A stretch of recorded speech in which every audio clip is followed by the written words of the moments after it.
Allez, je me tourne vers vous. À présent, Axel May. Bonjour Axel. Bonjour. Vous avez lu les journaux internationaux pour nous et ce matin, on parle beaucoup de cet accord qui a été trouvé au bout de la nuit, accord pour une trêve humanitaire en Syrie. Les Russes et les Américains se sont entendus pour un arrêt temporaire des combats dans un délai d'une semaine et on le commande ce matin. Oui, les éditorialistes commentent avec fougue, avec vigueur cet accord. Pour le New York Times, c'est une chance pour la Syrie, mais attention au double jeu des Russes, car Moscou cherche à enfumer, embrumer les États-Unis et leurs alliés, renchérit un autre quotidien, The Guardian. Dans un édito, le quotidien anglais rappelle que ce sont bel et bien les avions russes qui soutiennent les forces de Bachar el-Assad. Mais le Premier ministre Dmitri Medvedev réplique dans une interview au quotidien allemand Handelsblatt que toutes les parties doivent être contraintes de s'asseoir à la table des négociations plutôt que de déclencher une nouvelle guerre mondiale. Et pourtant, l'Arabie Saoudite veut s'en mêler de cette guerre. Oui, le Royaume se tient prêt pour mener les opérations aériennes ou terrestres dans le cadre de la coalition et sous le commandement des États-Unis, a redit le porte-parole de la défense saoudienne. Une mauvaise idée, selon le journal panarabe Rai Al-Ayoum, qui n'est pas réputé, précisons-le, pour avoir des positions pro-saoudiennes. Rai Al-Ayoum explique donc que Riyad fait pression pour une intervention militaire en Syrie pour tenter de redorer son blason et de revenir dans le jeu politique. Dans la presse internationale ce matin, il est aussi question de religion. Le patriarche orthodoxe russe et le pape vont se rencontrer aujourd'hui à Cuba. La rencontre historique ce soir à la Havane entre le patriarche orthodoxe Cyril Ier et le pape François, c'est à la une de Granma, l'organe officiel du parti communiste cubain. On les voit là tous les deux souriants dans ce photomontage. La rencontre d'aujourd'hui est considérée comme une occasion pour les orthodoxes et les catholiques de coexister dans la paix, écrit Granma.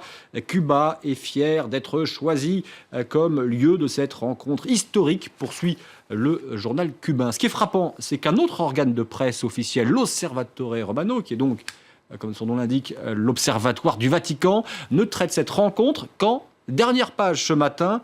Et encore dans un petit article, ce voyage, c'est une étape audacieuse qui portera ses fruits dans le dialogue œcuménique, note le quotidien du Vatican. Il faut savoir que le dialogue entre l'Église catholique et l'Église orthodoxe est au point mort depuis près de 10 ans. Il bloque principalement sur la question de la primauté, autrement dit, de la prédominance ou non de l'Église catholique romaine. L'article sera peut-être un peu plus long demain matin.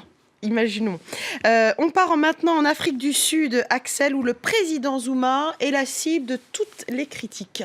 Oui, des manifestations réclament la destitution de Jacob Zuma.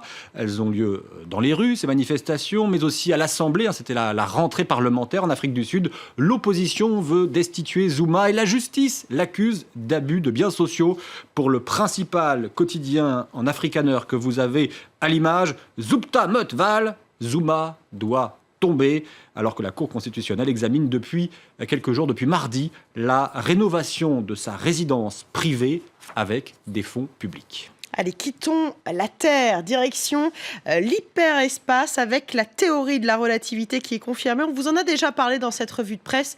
Nouvel épisode, c'est confirmé. Oui, c'est confirmé. On vous annonçait cette théorie. Là, depuis hier, c'est confirmé. 100 ans après sa théorisation par Albert Einstein, les scientifiques, en l'occurrence des Américains avec le soutien des Européens, ont prouvé que l'univers est dynamique.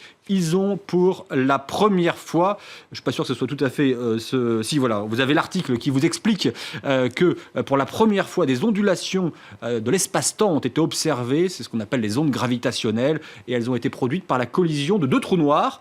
La rencontre entre ces deux corps supermassifs a provoqué des remous dans l'univers, dans cet univers dynamique, un peu comme des ronds dans l'eau d'un étang quand on jette un caillou. Alors ça va servir à quoi ? À mieux connaître la formation de l'univers. Imaginez qu'on parvienne à retrouver les ondes issues du fameux Big Bang. Dans le New York Times, illustration décalée de cette trouvaille, les scientifiques américains ont détecté le son de la collision entre deux trous noirs, dit la journaliste télé.